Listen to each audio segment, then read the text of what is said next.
of the urinary system. So we have the urinary system. So we always investigate our urinary system from a structure,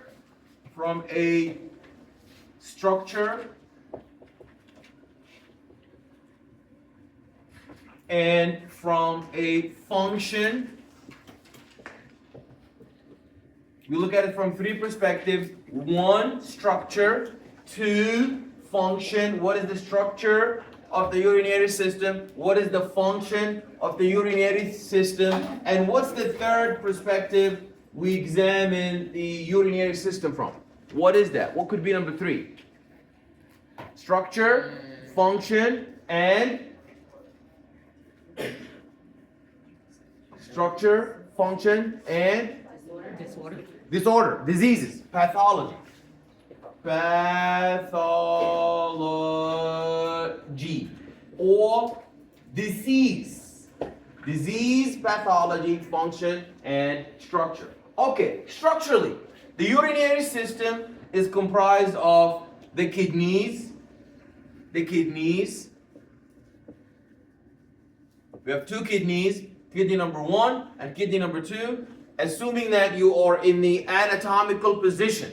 So the anatomical position, you are facing, you have a model that is facing you with both palms facing on the outside. So when we say the right side or the right heart or the right atrioventricular valve or the right hypochondriac region or the right iliac region or the right lumbar region, we're talking about the right side of the frame of reference that you're examining. So right is my right that you're examining me, not your right. So when you say right, we mean this side, my right. Is that clear? Yeah. So if you now look at your left kidney and the right kidney, they are found retroperitoneally. Retroperitoneally. Retroperitoneally. What does retroperitoneally mean? It means that they are found in the back of the peritoneum, which is the cavity that houses all of your abdominal viscera, your intestine, the small intestine, the large intestine, the liver, and the kidneys, but it's on the back, so retro, on the behind. So retroperitoneally, you have the two kidneys, and one of the two kidneys is slightly depressed compared to the other. So the two kidneys are not aligned. Both kidneys are not aligned. Both kidneys are not aligned on the same level, like your two ears. Both ears, the right ear and the left ear, are aligned in a straight line. But the two kidneys, one of them is a little depressed. So they are like tilted. They are tilted like that, your two kidneys. The two kidneys are tilted like this. One is on the top and one is depressed to the bottom. Which one is depressed, the right or the left kidney? From the anatomical frame of reference. The right kidney. So it's depressed for a reason, because who is depressing the kidney? Which lobe is pushing down on the kidney? The liver. So the liver is pressing down on the right kidney. Very good. So you have two kidneys, and from the two kidneys you have both ureters that are connected to the urinary bladder. You have to be specific. If you say they are connected to the bladder, you know we have a gallbladder too. Don't forget about that one. We have a gallbladder and we have a gallbladder and we have a urinary bladder. So what's the name of these two really big tubes that carry the urine to the bladder? This is the bladder, and it's home of a special type of muscle known as, what's the name of the special type of muscle that comprises your bladder? Yes. Sphincter? Sphincter. No, the sphincter is the inlet and the outlet. That's the inner urethral sphincter. That's the inner sphincter, meaning like a valve, open and close. So this one here, inner, meaning that it's closer to the bladder. And there is an outer sphincter here, and urine is now going to flow to the outside. So there's an inner sphincter, there's an outer sphincter. The inner sphincter is not under your control. This is under your spinal cord control. So whenever your bladder is full, your spinal cord is gonna relax your inner sphincter, and urine is gonna flow, and it's gonna be striking against the outer sphincter. Does the outer sphincter open automatically like the inner sphincter did? The internal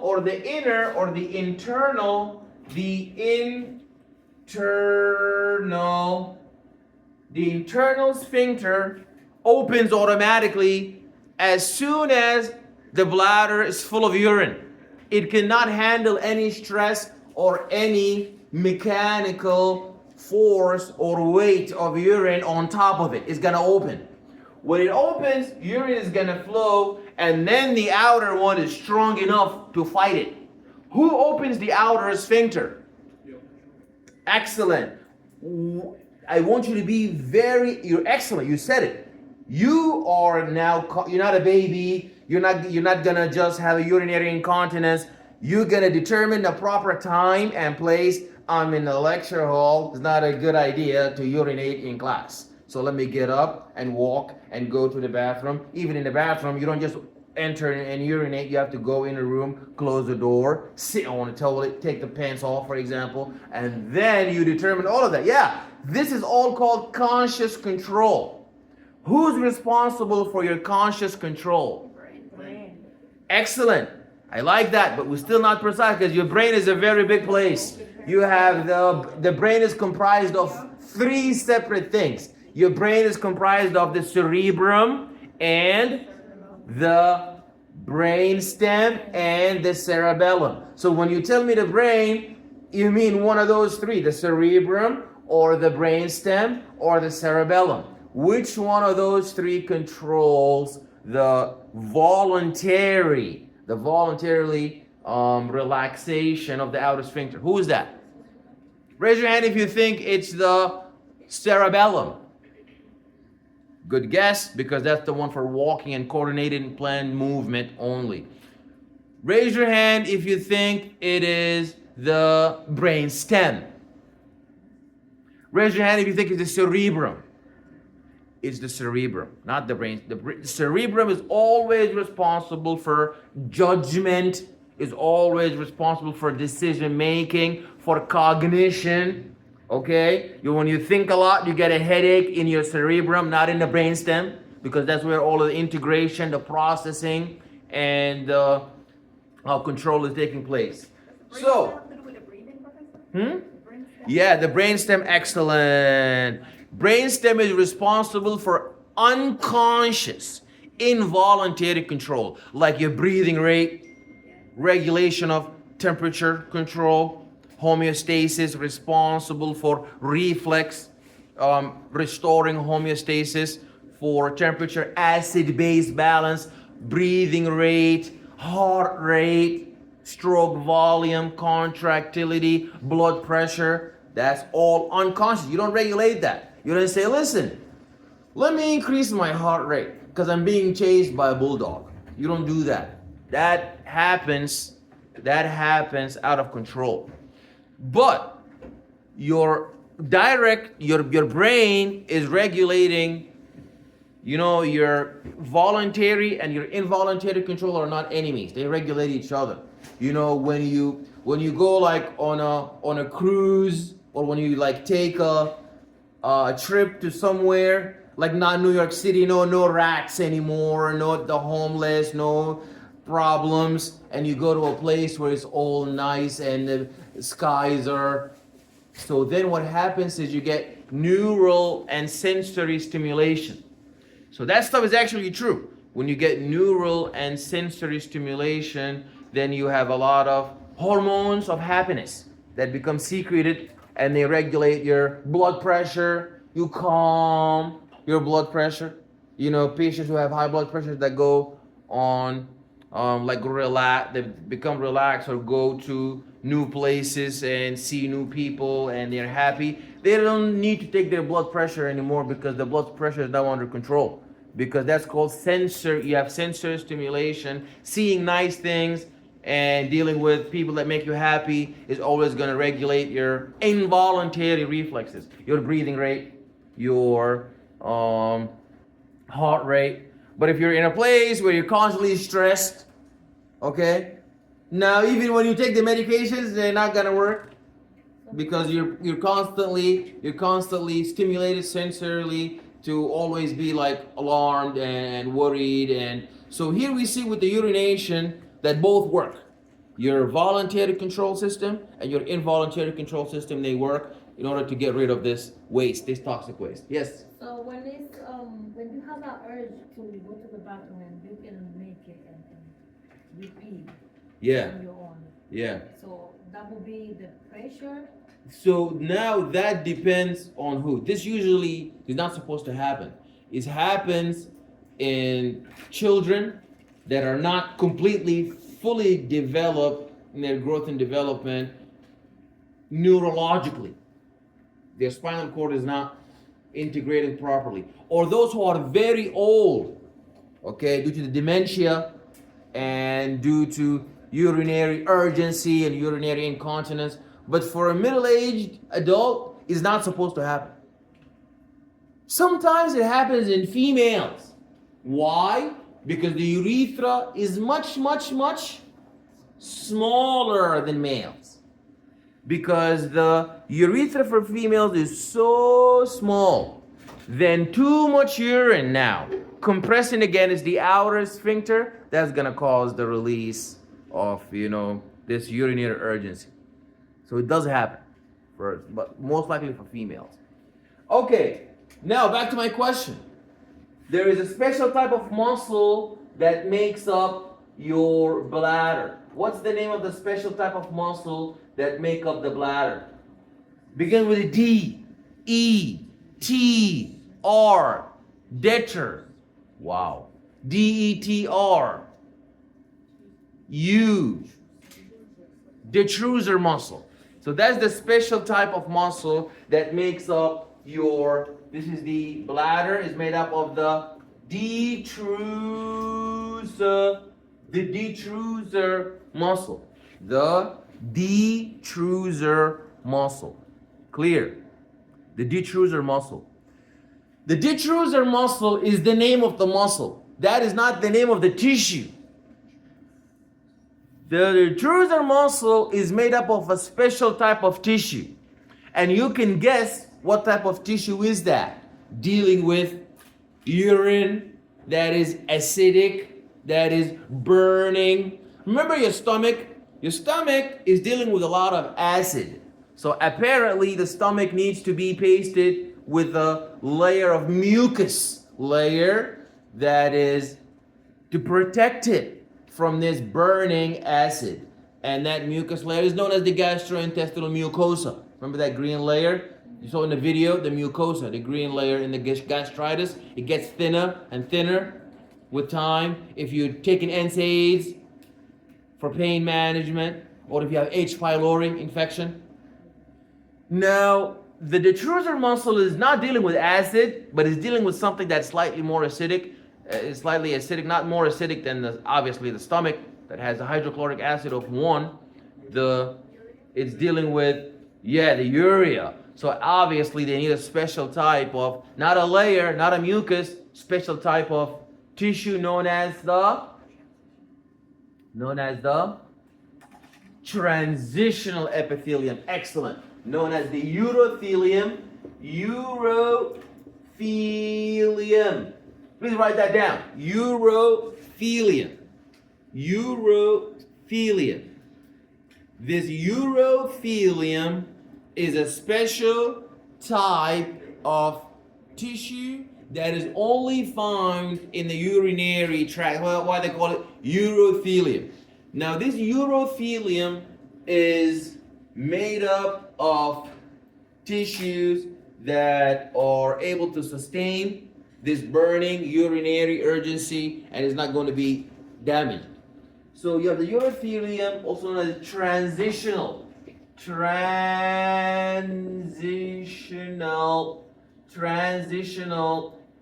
epithelium. Transitional epithelium. Transitional epithelium. Questions? What is there inside the trough? The bladder. The trough? Detrusor. Detrusor. Detrusor. That's the detrusor muscle. That's the detrusor muscle. Questions? Okay, that is the detrusor muscle. Then we have our ureters. So those two tubes, this is the ureter. Those are the two ureters. You have a right ureter and a left ureter. The ureter is going to be delivering all the urine that is being excreted.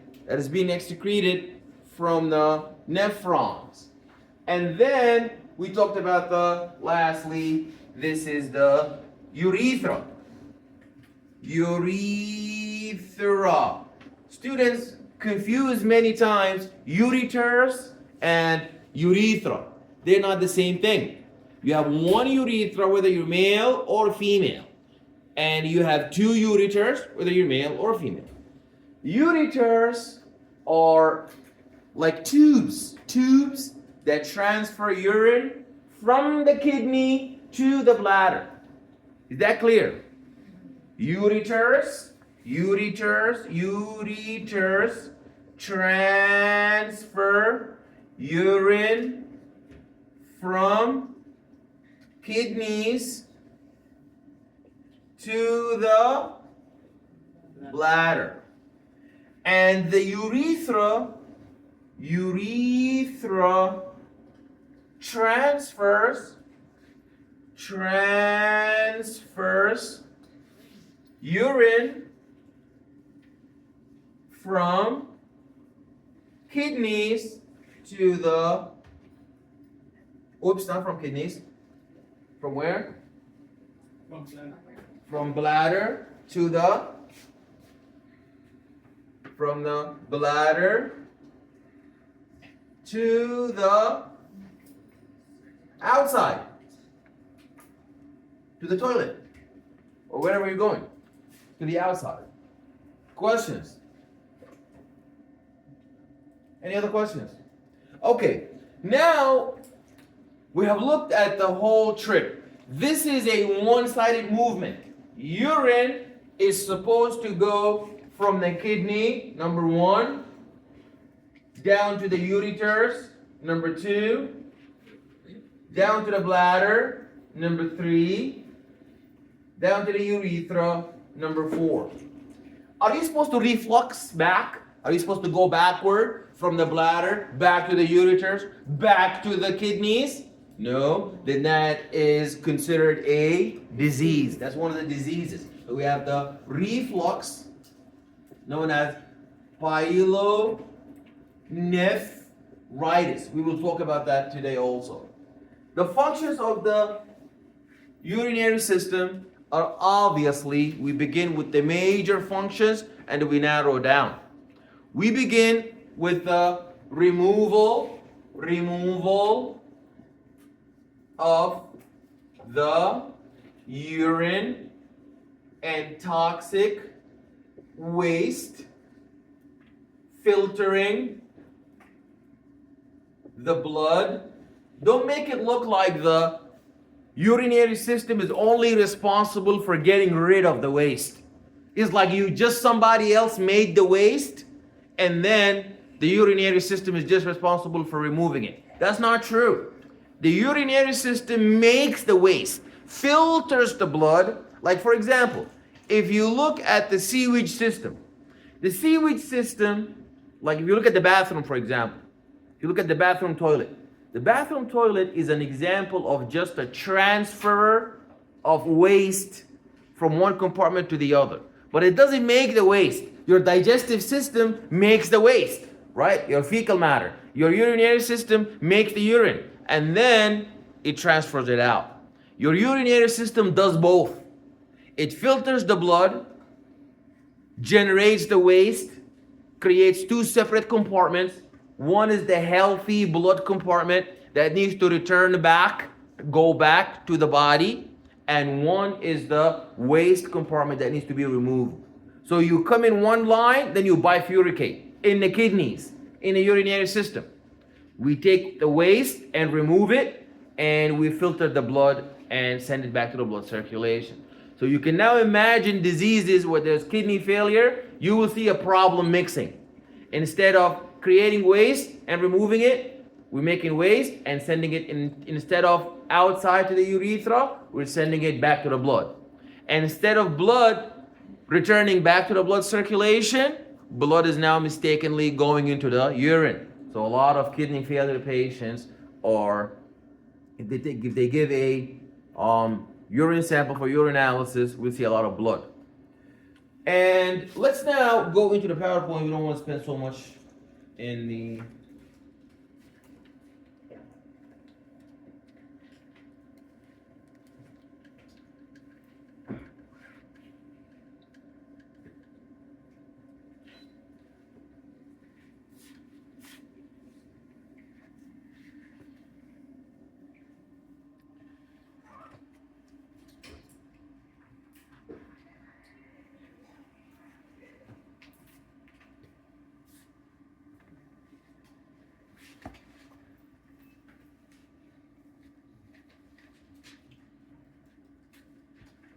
This is due tonight. So make sure that we're gonna have 3 portals, one for the urinary. So you're writing your work now, and then when the lecture is over, I'll open up the portals, you upload them immediately, and you go home. It's no longer a week-long thing. Okay, so now let's go over so now we're talking about alterations. Alterations of what's happening?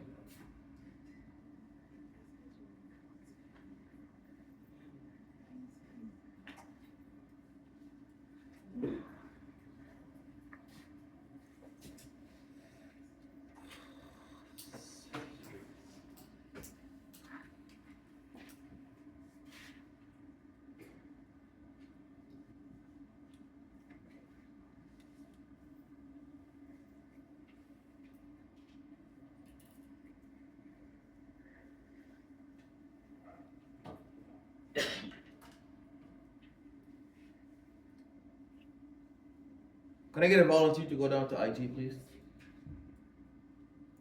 And bring somebody up here. Yeah, IT. IT. Can you please go to IT? Somebody? Yeah, please. Thank you so much. Run fast. Run, Forrest, run. Thank you. Thank you so much. Yeah. I got a question. Yes. You know how like even though we're not talking about kidney failure anymore, but you know how like some patients they have kidney failure and they can't eat nothing like oranges and things like that, like a restricted diet. Does it have to do with the acid in the organism, or like what's like? So if a patient is restricted from a diet, you know kidney failure, something special about it is that it doesn't come alone. It comes with other diseases. So now that depends on who the patient is. So we have to examine and inspect the history of the patient, what other comorbidities they may have. But as you nicely said, they are not allowed to have orange juice. Well, apparently that's one that's very acidic. So maybe they have like an ulcer, maybe that they had that's gonna trigger like this type of like a fissure or ulceration that's gonna trigger the acid reflux. And also, the blood of the patients who have kidney failure is very acidic because the kidney is failing to pump out the hydrogen proton, the acid. So when you add more acid, then the blood is gonna get hyperacidic. So they're gonna have acidemia, acidosis. So they always have to, because you see the kidney, as we will see the functions of the kidney, is the kidney regulates acid-base balance. That's why when you're running on a treadmill, what happens to your blood acidity? It goes up. You accumulate more acid. Why? Why do you accumulate more acid? Thank you, Jabez. We can figure this out. Thank you so much. So we were saying, so Kwanejo wasn't here. We were saying, if a patient, your classmate had a really excellent question. Why is it that some kidney failure patients are not allowed to have orange juice? Well, we have some given points. Number one, orange juice is acidic, sour. And number two, we also have a major idea that is all patients are not one size fits all. So no disease, not just urinary failure, but no disease comes alone. Nobody just has diabetes and that's it, or hypertension and that's it, and kidney failure and nothing else. No, they're always their friends. They invite their friends. So first we need to inspect the history of the patient and perform a physical examination to find out what led to what other comorbidities the patient may have. But let's assume, for all intents and purposes, that the patient only has kidney failure. Well, we know that orange is acidic, and we know that the kidneys are responsible for pumping out acid if we have too much of it, and retaining acid if we have too little. Because we have to have a balance. We're not supposed to have acidosis, where the blood is too acidic, and we're not to have alkalosis, where the blood pH is too high. We need to have the right balance. The kidney is tasting the blood, like you taste the soup. Is the blood too acidic? It's going to start pumping out hydrogen protons, because they are the ones who make your blood acidic. Hydrogen protons. Who makes the blood acidic? Hydrogen protons, H pluses, and carbon dioxide. Carbon dioxide, thank you so much. So what was that? So what did I need to do? Previous professor was moving this way. Thank you so Good. much. Yeah. I appreciate it. Okay, if you now look into your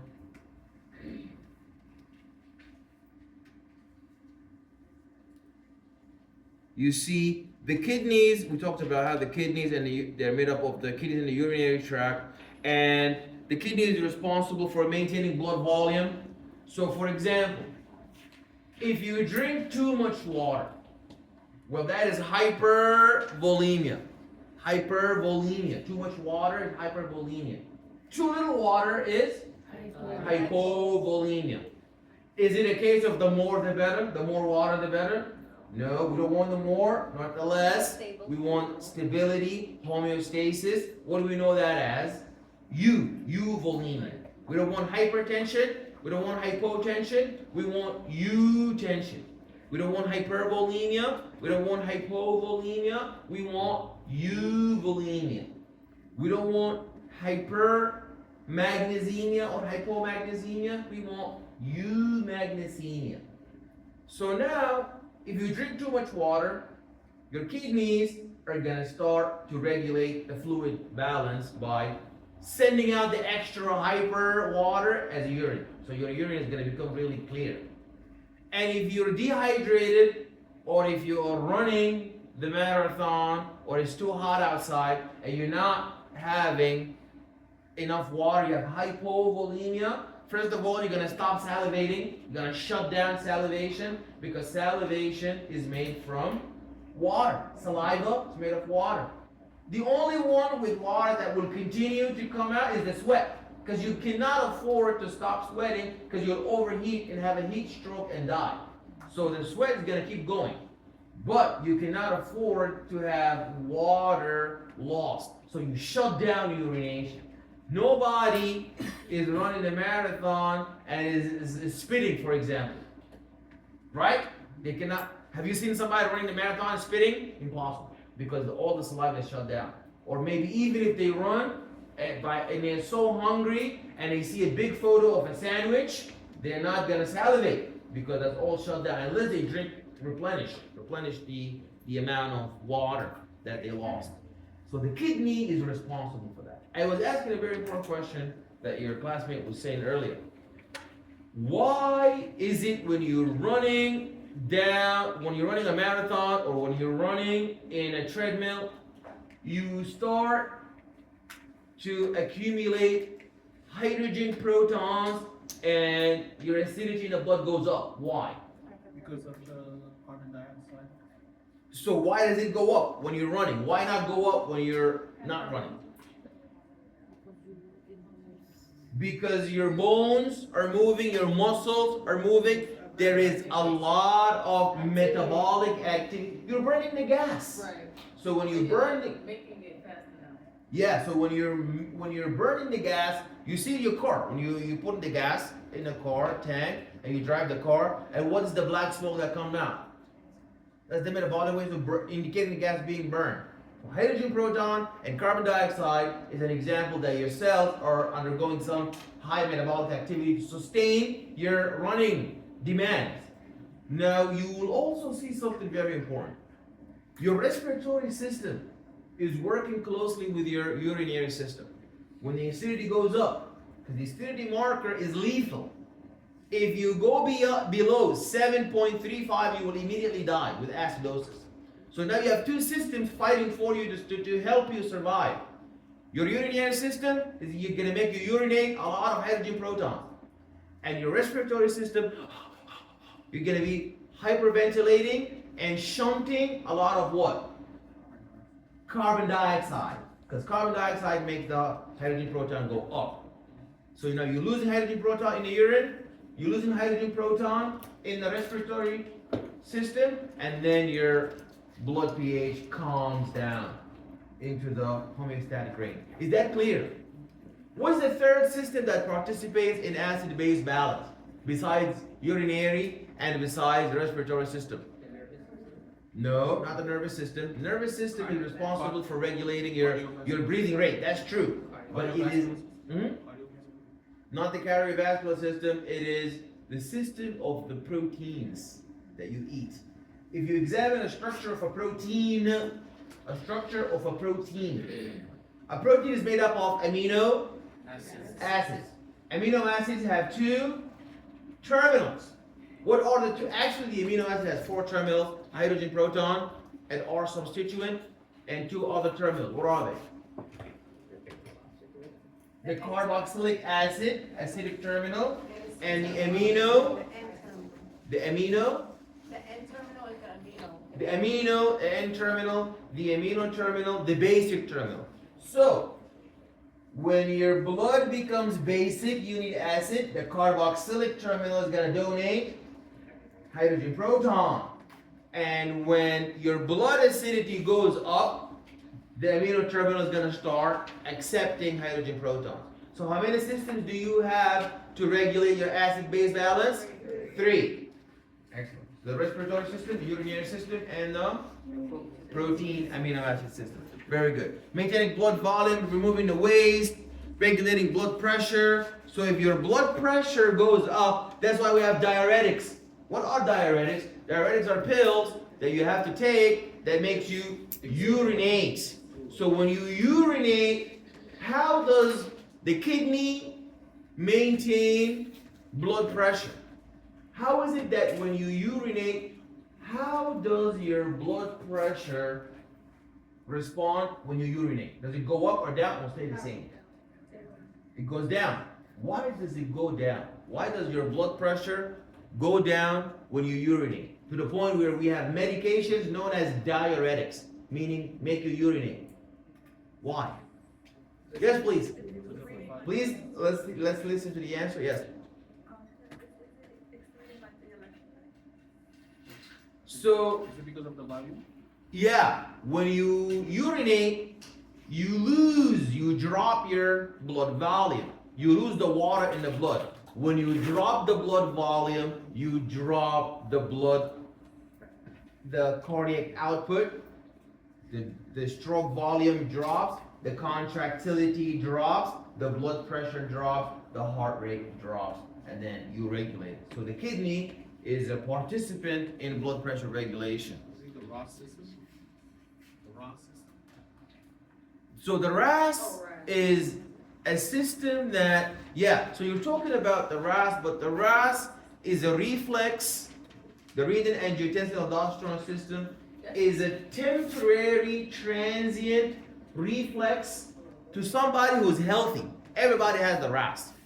But we're talking about somebody with hypertension. Now that's beyond RAS. RAS cannot make you sustain hypertension. Now you need a diuretic to make you urinate in addition to the RAS. RAS is something that will transiently tell the kidney. So the RAS is, what happens is the kidneys detect that the amount of blood that is entering the kidneys is not as high as it is. So it will send a signal, it will convert renin. Renin will be sent out and it will convert angiotensinogen into angiotensin 1. Then angiotensin converting enzyme will convert angiotensin 1, angiotensin 2 in the lungs. Then angiotensin 2 will do what? Turn it to aldosterone. So angiotensin 2 is going to, yes, it's going to go to the kidney, do what? To retain. Send a signal to produce cholesterol. Is going to do a reuptake of the salt, and water follows the salt. Yes. So this is a problem. Renin-angiotensin-aldosterone is a problem for somebody who has hypotension. We're not talking about hypotension. We're talking about hypertension. So the kidney is also important for the release of EPO. What is EPO? Erythropoietin. EPO.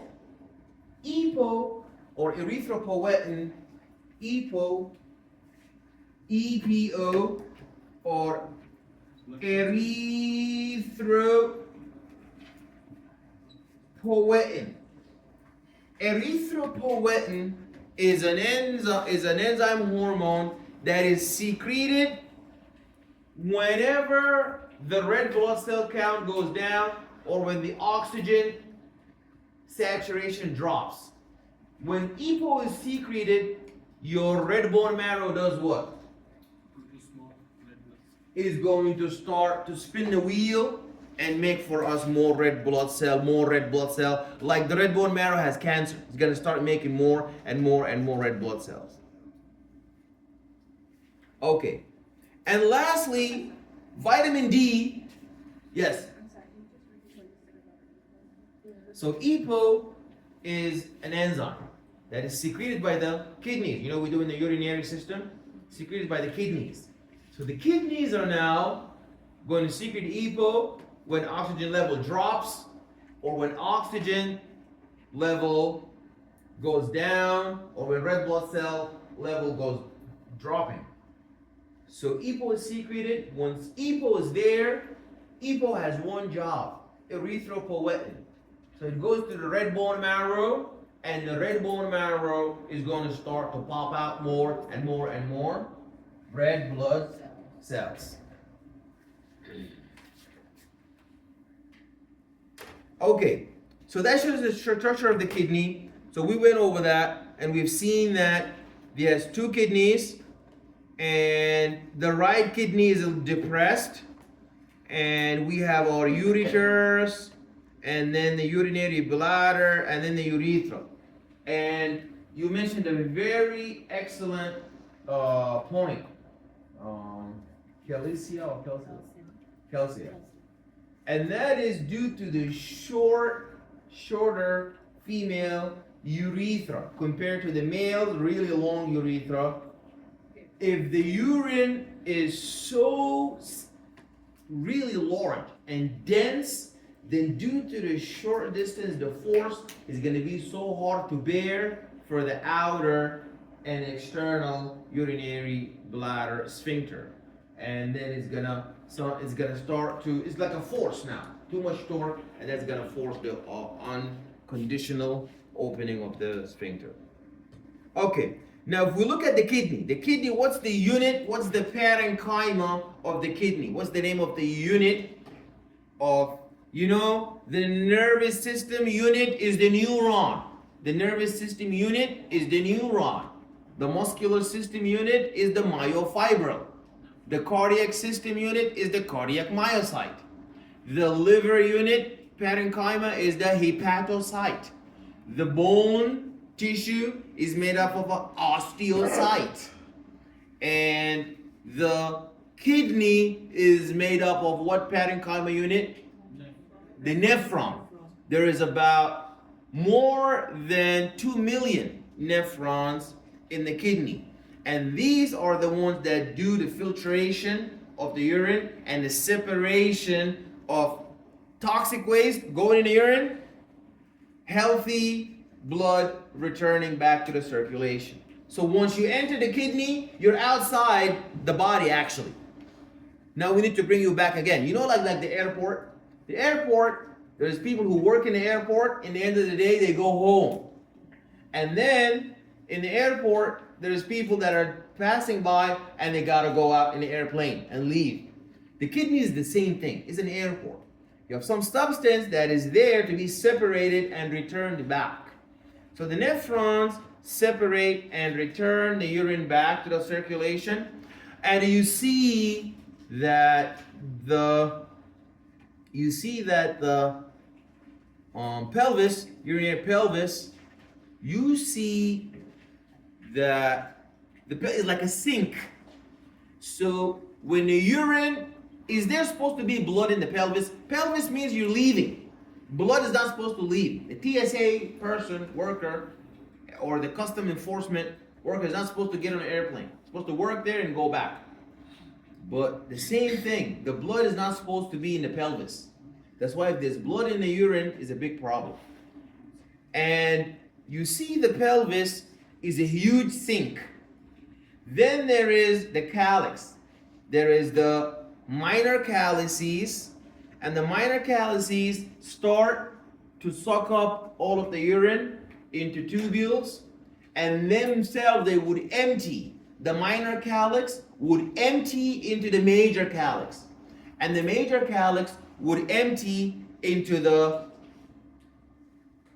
major calyx would empty into the pelvis, and the pelvis is going to empty into the ureter. Is that clear? So nephron giving urine to the minor calyx. Minor calyx giving urine to the major calyx. Major calyx giving urine to the pelvis. Pelvis giving urine to the ureter. Ureter giving urine to the bladder. Bladder passing the urine to the urethra. Urethra passing the urine to the outside the body. Okay. Is the functional unit, and there is 1.2 million nephrons, and nephron consists of the renal corpuscle. We're going to see that in a little bit, the glomerulus and the glomerular capsule. And the nephrons produce the urine that will be delivered to the collecting duct. If you now examine, this is the nephron. So in the nephron, you have two systems. You have a system that is filtering, and you have a system that is recalling back the blood, the good stuff we need. Meaning the red blood cell, we need those back. Red blood cells, we need it back. Glucose, we need glucose back. What we don't need back is the waste. So we need to have a system for filtration, a system for recall, and a system for expulsion of the waste. So if you look at the nephron, the tubules are the ones who are responsible for this process of separation. So you see there's the renal corpuscle, and in the renal corpuscle you have the proximal tubule. Proximal meaning that it's proximal to the glomerulus. Proximal to the glomerulus. And then you have a descending limb of Henle, then a thick ascending limb, and you see that this strip we take, there are channels that are constantly screening. It's like in the airport, they look in your bag. What's in there? If there's something good, they allow it to pass. If there's something bad, they retake it. The kidney is doing the opposite. If there's something good, they don't keep it. They take it back into the blood. If there's something bad, they leave it in there. So it can go out in the urine. Ureterus, they deliver the urine. We talked about that. The bladder, the urine is temporary storage. It has the detrusor muscle lined with transitional epithelium, also known as the urothelium. Urethra has external and external sphincters. We talk about that. Internal and external sphincters. In females, 3 to 4 centimeters. In males is 18 to 20 centimeters. And something about the male when they get benign prostatic hyperplasia. Females don't have a prostate gland. But when males get a prostatic hyperplasia, the prostate is surrounding the urethra. So when it becomes inflamed, it compresses the urethra. So now the poor guy wants to urinate, but the urine is not passing out because the benign prostatic hyperplasia is compressing against the urethra and the urine is not coming out. So they have to perform a surgery where they scratch out all the extra part of the prostate, and there's so much pain. It's really painful. Since somebody who underwent a benign prostate hyperplasia surgery and the thank you, and the oh, that hit my kidney. Oh my God, the urinary system. That hit my urinary. I'm gonna urinate myself. No. Okay, so the person was and then he died. I feel so bad. He died like 2 years later, but he was in so much pain. The sweetest person in the world that you would never wish pain to. The people that really deserve it, they don't get it. But he is not so nice. Like he's so nice. He's like in the 90s, but he died. But he was in so much pain. In so much pain. I felt so much pain. I just hated it. Yeah, benign prostatic hyperplasia, and you know, if you wait till last minute, things cannot be resolved. That's why you have to start screening early. And the problem with it is that it's a very discomforting digital rectal exam. And a lot of men, they avoid that. And then when they have the benign prostatic hyperplasia, now they want to do it. It's too late now. And the surgery is really abrasive and really painful. So, God protect us. Ladies don't have to worry about that. God protect me and Abdullah and Woodson and Donovan and all of us. Okay, alrighty. So, yeah, all of us are gonna, my prostate. Yeah. Okay. One issue. You're 99. 99. Wow. Yeah, so we're going to talk about that actually. There are age-specific diseases where if you're a baby, you will get it. If you're young, nobody's safe. Being younger doesn't mean you're healthier actually. There are some diseases that target only the young, some diseases that target only the middle age, some diseases that target only the geriatrics, some diseases that target only females, some diseases target only males, some diseases that target you based on race. There are some racist diseases that just target only a specific race. So that's how it is. So you just try to live a healthy life, and usually most of the disease is because what? Because of what you eat. What you bring into your body is what determines. And people have the idea that somebody who is sick, they need to eat. That's how my grandma thinks. If somebody is sick, she's bringing a whole food in front of you. And no, being sick is your body fighting now. Leave it alone. Don't bring anything in. Maybe water, or maybe something that's like ginger, or something that is healthy, like hibiscus, or honey, or oatmeal. So if somebody is sick, you know what you give them? You give them, the Happy Meal, not the McDonald's Happy Meal, that's the sad meal. You know what's the Happy Meal? The happy meal is, I'm gonna tell you, if you ever felt depression or anxiety or worried, or you know somebody who's sick and you want them to feel better, you know what you do? You bring, the oat, the maltos, oats, and you put them in water and you mix them. Oat is a very simple meal. Oats with water, and you put a little bit of honey. Then you can put like your, what do you call them? The cashews, and what do you call those? Nuts, yeah. Those are optional. But the main ingredients are milk, water, and oats. Number 1, oats. Number 2, water. Number 3, milk and honey. Why you mix things with milk, water? Yeah, that's how it is. We milk with milk. That's how the happy meal is. You can't say why you gotta milk. That's how the happy meal is. You do the happy meal, you try it, then you let me know. It'll make you happy instantly. If you ever feel sad, your heart broken, the assignment portal was closed forever, you would go and or the 100-question exam on a final. Listen, I promise you, the final 100-question exam, that one is not gonna be like how it is 50 and 50 bonus. It's not gonna be like that. It's gonna be 100 on a dot. So you really have to be refreshing really well. So after that one, I hope it goes well. But if it doesn't, go get oatmeal and water and mix them in the fire with milk and put honey and eat it. It'll make you so happy, and you retake in the summer. Okay. So the kidney is the target organ of the antidiuretic hormone. Someone mentioned that. You need to know how the antidiuretic hormone works. Antidiuretic hormone, from the name, no secrets here. Anti meaning against, diuretic, Means to be. P. So that means if this hormone is secreted, that means you will not be able to do what? Urination. So now you can tell me, you can speculate for me. When do you think this hormone is being secreted? Antidiuretic hormone. When is it secreted? Think. Take your time. When the patient, Take your time. Hold on. Think about it. When do you think? When do you think antidiuretic hormone is going to be secreted? Think about it. Think about the name.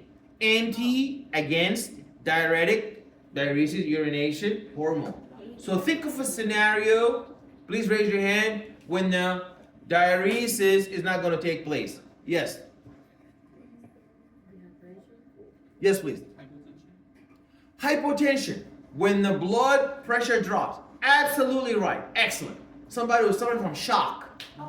They're not going to be urinating because we want to preserve blood volume, and the blood pressure is already falling, so you cannot afford to urinate and lose some more blood. Absolutely. Very good job, Woodson. Yes? So like when you're in a fight or flight kind of situation?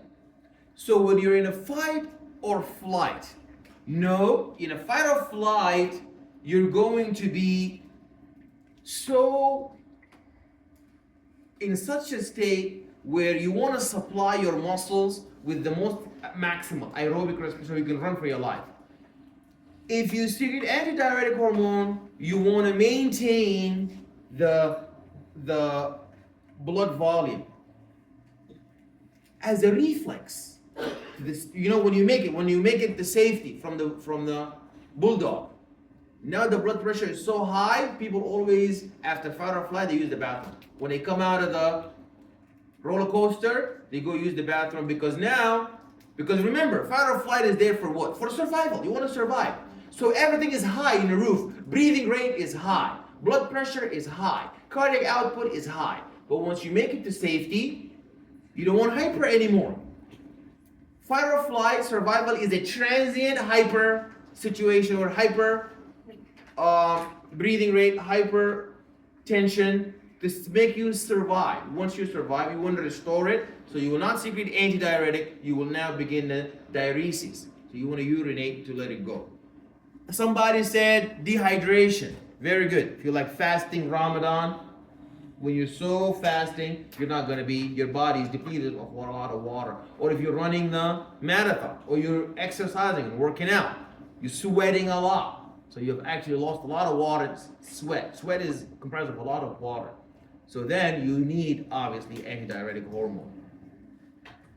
Okay, the kidney is the final organ where, remember I was talking about vitamin D, but then we went off target. Vitamin D is very important. We will talk about this also in the musculoskeletal lecture. You have to understand that vitamin D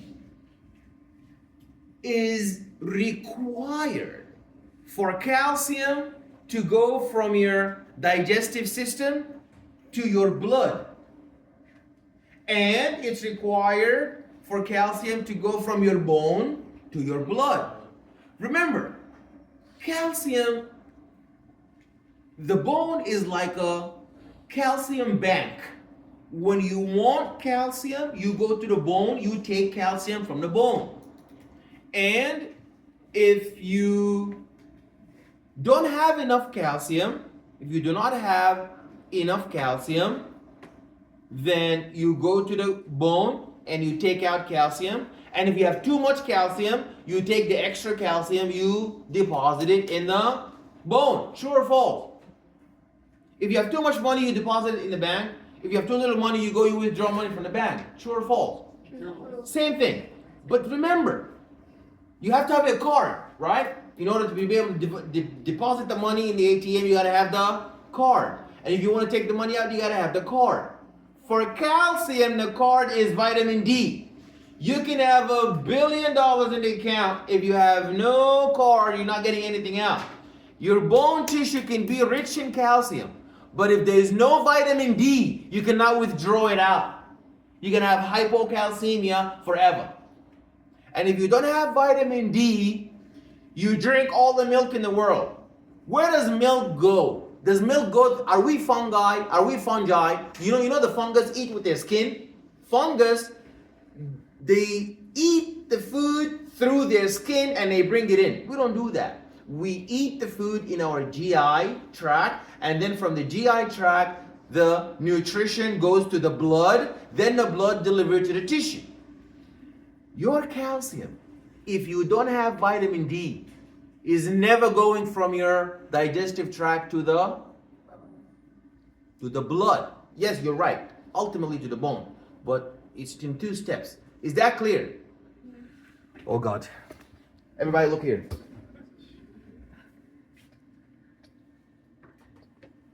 This is actually a good point because I needed to talk about this in the next lecture, so we'll just do it now and then we'll okay. So let's look at vitamin D importance, because many people take it lightly, and many people, when they do their complete blood count, they assume that low blood calcium is not a problem, and it is the biggest problem because you're losing both the ability to store calcium and the ability to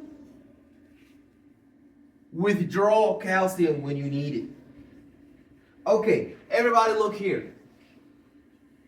When I drink milk or eat a calcium-rich meal, the milk goes into my GI, my digestive system. It goes in through my oral cavity, then the esophagus, then my stomach, then into my intestine.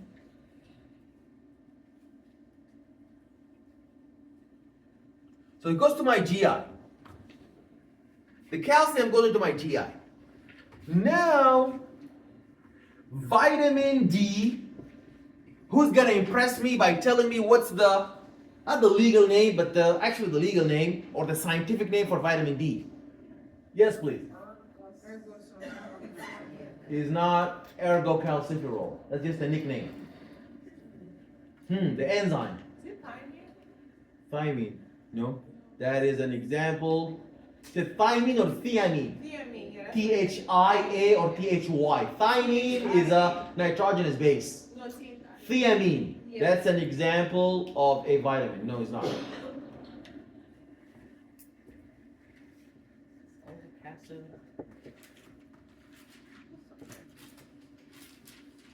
Calcitriol. Vitamin D is going to take it in blood. So now calcium is in the blood. Then from the blood, you're going to need vitamin D again to put it in the bone tissue.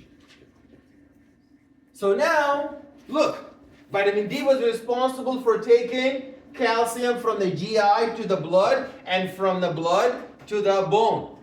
And let's say now you want calcium in the blood. So you take it again with vitamin D in the blood, and then from the blood we go to the tissue compartment.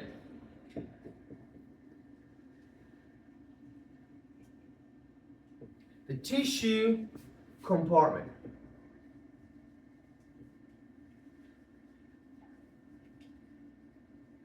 Again, with the help of who? You see, whenever calcium is moving, it's because of who? Vitamin D. So if you have a vitamin D problem, calcium is not going to the blood, calcium is not going to the bone, calcium is not leaving the bone to the blood, calcium is not going from the blood to the tissue. Is that clear? So this vitamin D, it goes through, is like graduation. You know, like you finish elementary school, then you finish junior high, then you finish high school, then you finish university, and so on. Vitamin D goes through so many different schools. The first school, the skin. The ultraviolet radiation converts for us vitamin D to a little more potent form. Then you go to the liver. The liver takes the graduated form from the skin, vitamin D, and convert it to something that's subtly a little better but still useless. Then lastly, you go to the kidney, and the kidney gives you the final effective form, the vitamin D that can do the things we just mentioned. So don't think vitamin D is just a one thing that that can just happen. It has to go through stages, successive stages. That's why if you're not exposed to enough sunlight, you're gonna miss the first graduation. Then you're gonna go to the liver, you're gonna miss the second graduation because you haven't finished first one. So that's why they give you the supplement pills. You understand? So that's to show you the significance of your urinary system. That the kidney is the last, that's like the PhD, the last terminal organ that gives us the most effective, vitamin D form. Is that clear? Yeah. Cholecalciferol.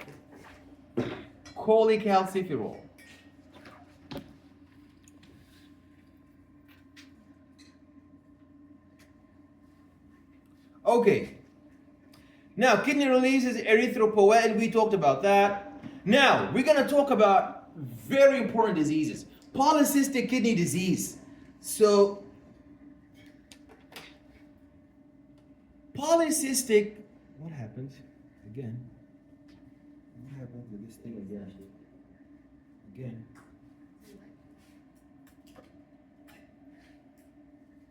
So I asked what happened.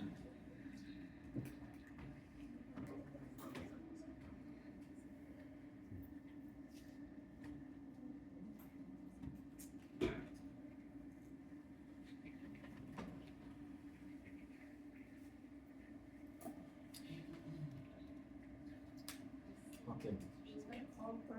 I think they left. The IT guy left. He didn't show you what to do? No.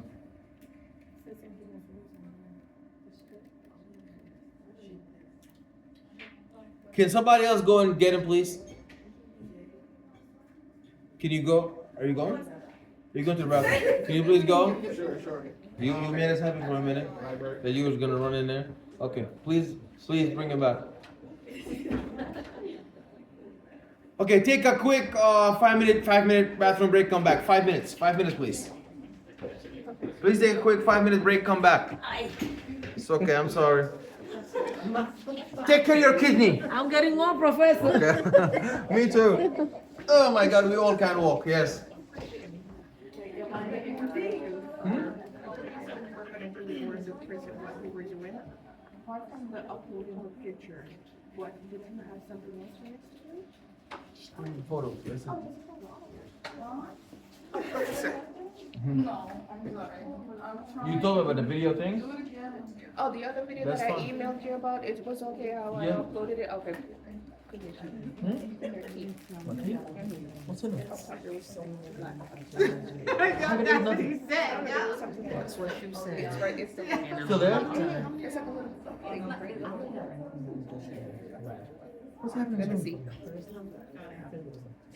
It's still there, it's like right, it's in another gum. Okay.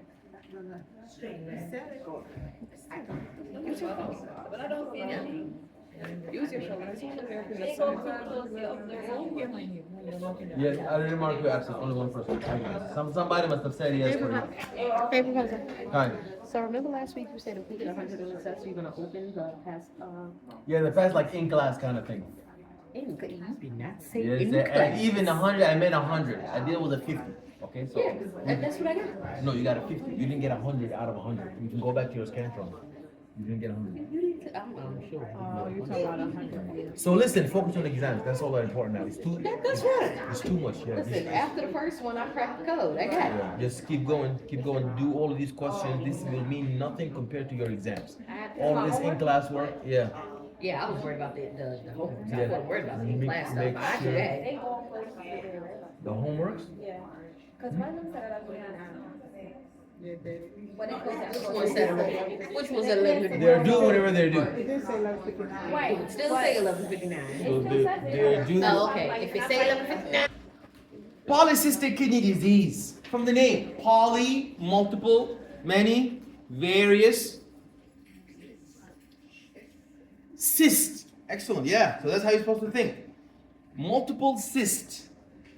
So this is a congenital disorder. I told you when we started the course that whenever there is a disease, it's either one of three. It's either a cancer or a tumor, benign tumor or malignant tumor. In addition to that, what is the other type of disease category we have? I'm sorry? Congenital. Congenital, something that is in the embryological development, a defect in your growth and embryological development. Excellent. And what's number three? Inflammatory disease, where there is redness, pain, heat, swelling, and loss of function. Okay, so in polycystic kidney disease, that's obviously a congenital disorder where there are clusters, multiple fluid-filled cysts that develop on the nephrons, disabling the nephrons. So the healthy kidney tissue is going to be replaced by multiple non-functioning cysts. And it's a hereditary disease and it's caused by a genetic mutation. What's a mutation? It's a change in the genetic DNA sequence. What are the consequences of a mutation? Raise your hand if you think that when you have a mutation, is always gonna lead to a problem, a disease. No. Sometimes you can have a mutation that can help you acquire a favorable outcome, trait, yeah. For example, there are mutations that protect from HIV. So some people that have a mutation in the genesis and the making of a surface layer protein that is found in all the cells that HIV uses to hook itself to your cells, to your white blood cells, and get inside and kill you. Some people have a mutation, that protein hook is not there. It's supposed to be there. Your HIV virus knows that, and it uses it to hook itself and come in. But for some people, they have a mutation, that hook is not there. So now that's an advantage. So they will never get HIV. Is that clear? So some mutations lead to disease, some mutations lead to a favorable outcome, and some mutations lead to what? What's the third possibility? If you have a mutation, you're either having a disease, or you're having something good, or we just said bad is disease. If you have a mutation, you have a disease, that's bad. negative, or if you have a mutation, you have an outcome that's good, that's positive. What's the third possibility? Nothing. You have a mutation and it's not positive or negative, it's just there. It's neutral. I like that. Neutral. Neutral. Clear? Okay, look at the polycystic kidney disease. And you see now in the laboratory test, you have, how do you identify polycystic kidney disease? By the urinalysis. And you see there's hematuria from the name hemato, blood, urea, blood in the urine, proteinuria, meaning protein in the urine, bacteria indicating infection, and there's a gradual increase of the blood creatinine, indicating that there's a toxic waste. Diagnostic procedure. You have the ultrasound, you have the CT scan and MRI of the kidney that will literally show you the multiple cysts. Client education. So we monitor the blood pressure and the weight daily, and we adhere to a low sodium diet in order to protect from the polycystic kidney disease, and we inform the patient if there are any changes in the urine or the bowel movement. And needle aspiration is used to drain those fluid-filled cysts. Hemodialysis is used, and the ultimate treatment is kidney transplantation. And the challenges that come with that is graft rejection. The body is going to reject the new transplanted kidney. UTI, urinary tract infection. Urinary tract infection is when there is an inflammation of the urinary epithelium, and that is caused by microbes, mostly bacteria. The most common cause, you really need to know that, the most common cause of urinary tract infection is always the E. coli, the Escherichia coli. Klebsiella is there also, the Proteus, the Pseudomonas, and the Staphylococcus saprophyticus. These are secondary types of bacteria that cause the urinary tract infection, but the main one is E. coli. Very good. There could be uncomplicated urinary tract infection. That's when there is mild or uncomplicated individuals. And complicated urinary tract infection, we have abnormality in the urinary system or a health problem. Untreated urinary tract infection can lead to the reflux. So now the bacteria is going to travel backward because they used to occupy the urinary epithelium and they don't sit where they need to be. They're going to start migrating back, and some of them, they even make it back into the kidney nephron, and they start to attack the kidney nephrons, causing kidney failure. So a urinary tract infection is a dangerous thing. So you really need to treat yourself from it because they can cause an infection in the tubules and they can travel back and damage the kidneys. Yeah. So then what happens because you also feel like when you take too much antibiotics and your body can become resistant to it, or like some people are just resistant to like antibiotics. Does that automatically mean like that? So you mean that the person who is taking the antibiotic for treatment of this urinary tract infection, and if they have a resistance to the antibiotic, that means they're gonna die?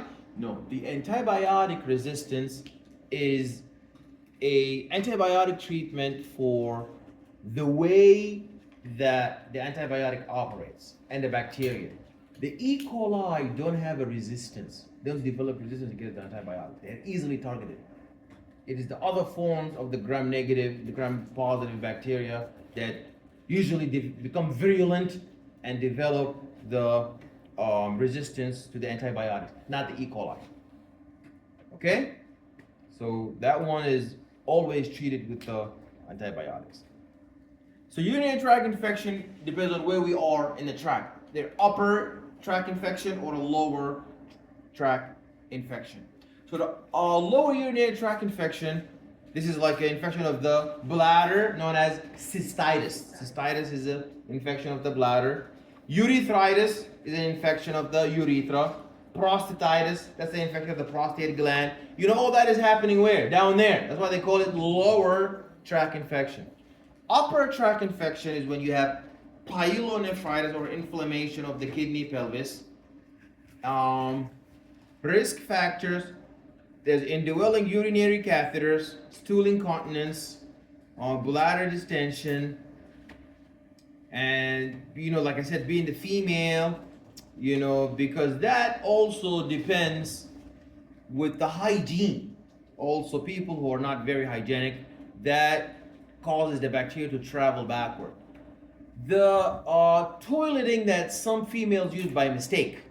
So sometimes they mix up while they're performing the hygienic, toileting. They mix up the way that they do the wiping from back to the front, and that causes a lot. Some people do that, they don't know about it. They do the mistake, and then this causes a lot of bacteria to travel in the opposite direction. Okay, some people didn't know that. Okay. So one of the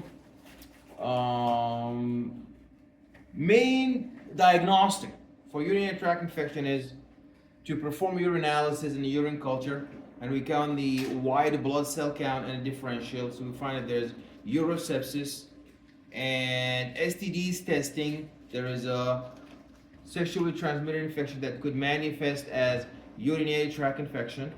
So that's a sexually transmitted disease. And then the virus or the bacteria, because remember, the main type of urinary tract infection is caused by E. coli. But sexually transmitted diseases have some bacteria that attack the urinary system and cause urinary tract infection. Pyelonephritis is an infection, is the reflux.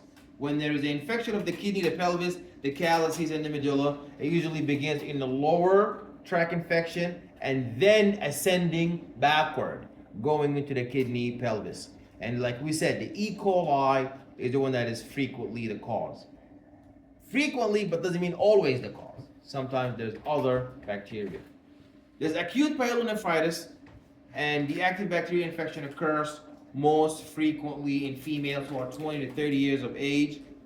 Chronic pyelonephritis would have the result of repeated infections that cause progressive inflammation and scarring.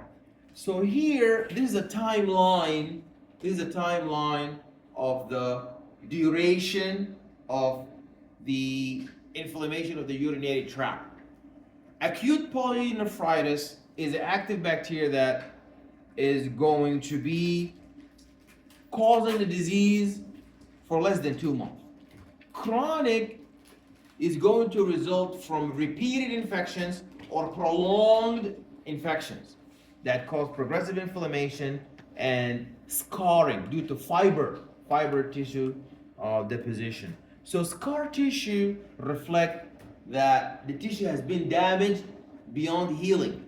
So we don't heal in that particular tissue with regeneration. We don't make more tissue of that damaged tissue type. We make scar tissue.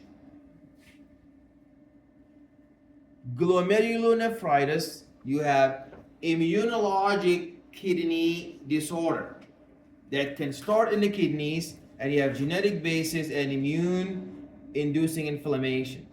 Or there's a result of other health disorders like lupus, diabetic nephropathy. It can lead to end-stage kidney disease, and acute glomerulonephritis often occurs following an infection. Chronic glomerulonephritis develops over a period of 20 to 30 years. Manifestations are, there are two major symptoms if the glomerulonephritis is severe. So this is an infection of the glomerulus. So if the nephron is the unit of the kidney, the glomerulus is the unit of the nephron. The glomerulus is the most functioning part of your nephron. It is the most central, most essential part, because the glomerulus is where the filtration takes place. If the glomerulus is damaged, then the whole nephron is useless. For example, let's say you have a car. If the wheel is damaged, it's a no problem. If the battery is not working, that's no problem. But if the engine or the transmission is not working, then the whole car is pretty much useless. Same thing. The nephron is the most important unit of the whole kidney. The glomerulus is the engine, is the transmission that makes the nephron carry out the function of the filtration and the processing. So hematuria with red blood cell casting, this will show as reddish brown or cocoa urine. In oliguria, that means you're having few inability to make the sufficient amount of urine. That means the blood circulation is laden with a lot of toxic waste. Kidney stones. This is when you eat some salty or eat some mineral-rich fluid that would accumulate and start to sediment in the nephron. It's called urolithiasis. There is nephrolithiasis, calculi, or urinary stones. So classified by minerals that make up the stone. So there's calcium phosphate or calcium oxalate, but it could be other substances like uric acid, struvite, and cysteine. So a diet that is high in calcium is not believed to increase the risk of the caliculi. So don't think that if you have a diet that is rich in calcium, you develop calcium stones. Unless there's some existing metabolic disorder. That reminds me of something. You know, we need to manage the amount of calcium in the blood. We don't want hypercalcemia. We don't want hypocalcemia. What do we want? Eucalcemia. Why does having too much calcium, hypercalcemia, a problem? Because apparently, excellent, the calcium is an integral part in the ventricular action potential. But too much of calcium is going to prolong the repolarization phase, so that's going to slow down the contraction and the heart rate. So that means you're not going to be pumping blood as fast as you usually pump. And the tissue is waiting for oxygen, the tissue is waiting for blood, and then the tissue suffocates and dies. That's a big problem. So we don't want a delay. So too much calcium causes delay of the contraction of the heart. The students mix it up. They think too much calcium, meaning you're going to contract fast. No. Too much calcium, you will contract slowly. Too little calcium, you will contract so fast that the contraction is now prematurely. So now the heart is contracting so rapidly, so fast, that there is premature emptying of the ventricles, and not enough blood is going to the tissue. Is that clear?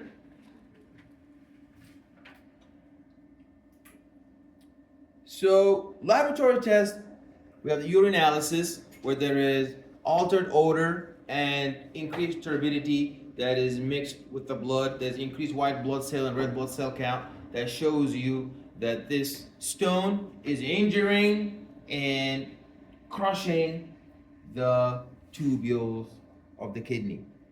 So there's going to be decreased urine pH. So you see that the blood is becoming really acidic. That's one of the signs of the kidney stone. And sometimes there's separate special types of stones that make your blood become more basic, not more acidic. Acute kidney injury.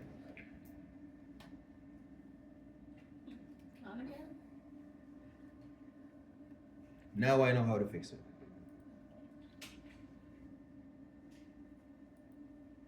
Acute kidney injury is when there's kidney failure that is diagnosed as acute kidney injury or chronic kidney disease.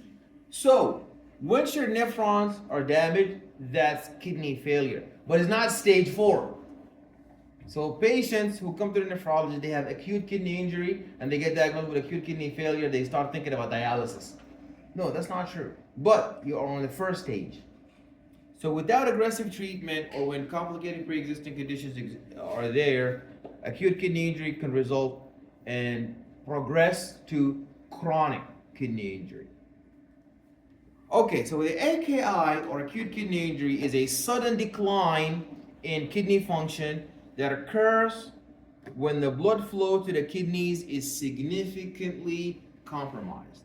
So there are manifestations that occur abruptly, and there is a decrease in the glomerular filtration and a decrease in the urine output.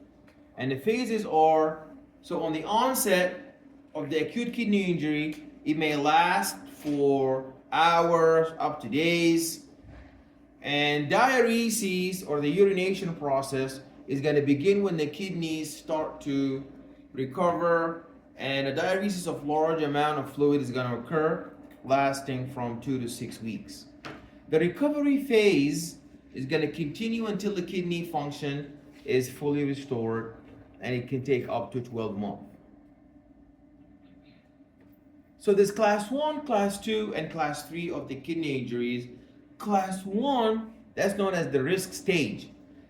And in the risk stage, in stage 1 kidney injury, the blood creatinine is from 1.5 to 1.9 times the normal healthy baseline.